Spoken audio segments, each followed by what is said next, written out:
Et bienvenue sur notre chaîne. Aujourd'hui, on va parler de quelque chose de très important pour tous les fans de football, les nouvelles règles de la Ligue des Champions. Si vous êtes comme moi, vous avez hâte que la Ligue des Champions commence. Mais avant de plonger dans l'excitation des matchs, il y a quelques nouvelles règles que vous devez connaître. Pas de panique, je vais tout vous expliquer de manière simple et claire. C'est parti. Première grande nouveauté, la suppression de la règle du but à l'extérieur. Vous savez, cette règle qui donnait un avantage aux équipes qui marquaient à l'extérieur en cas d'égalité, eh bien elle n'existe plus. Désormais, en cas d'égalité à la fin des 2 matchs d'une phase à élimination directe, il n'y aura plus de priorité donnée au but marqué à l'extérieur.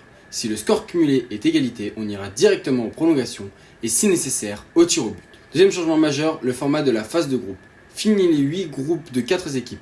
Maintenant, la Ligue des Champions passe à un format de championnat unique. Dans ce format, les 36 équipes participantes seront regroupées dans une seule et grande ligue. Chaque équipe jouera 8 matchs contre des adversaires différents avec 4 matchs à l'extérieur et 4 matchs à domicile. Les 8 premières équipes se qualifieront directement pour les 8e de finale, tandis que les équipes classées de la 9e à la 24e place joueront des barrages pour tenter de rejoindre le top 16. Troisième changement plus subtil mais tout aussi important, les équipes ne peuvent plus faire de changement de joueur pendant la mi-temps pour des raisons stratégiques sans utiliser un de leurs remplacements officiels. Fini les petites astuces à la pause. Depuis la pandémie, les équipes ont pu utiliser 5 remplacements au lieu de 3 habituels pour éviter les blessures et gérer la fatigue.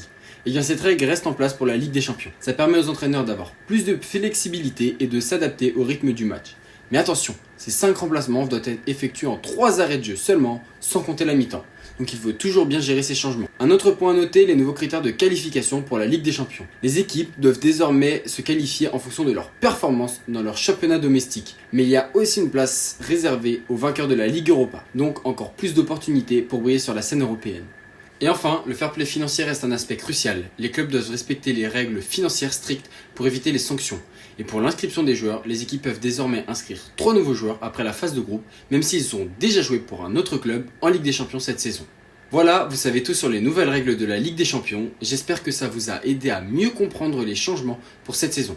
N'oubliez pas de liker cette vidéo si vous avez appris quelque chose de nouveau et de vous abonner pour ne rien manquer de l'actualité footballistique. A très bientôt sur la chaîne.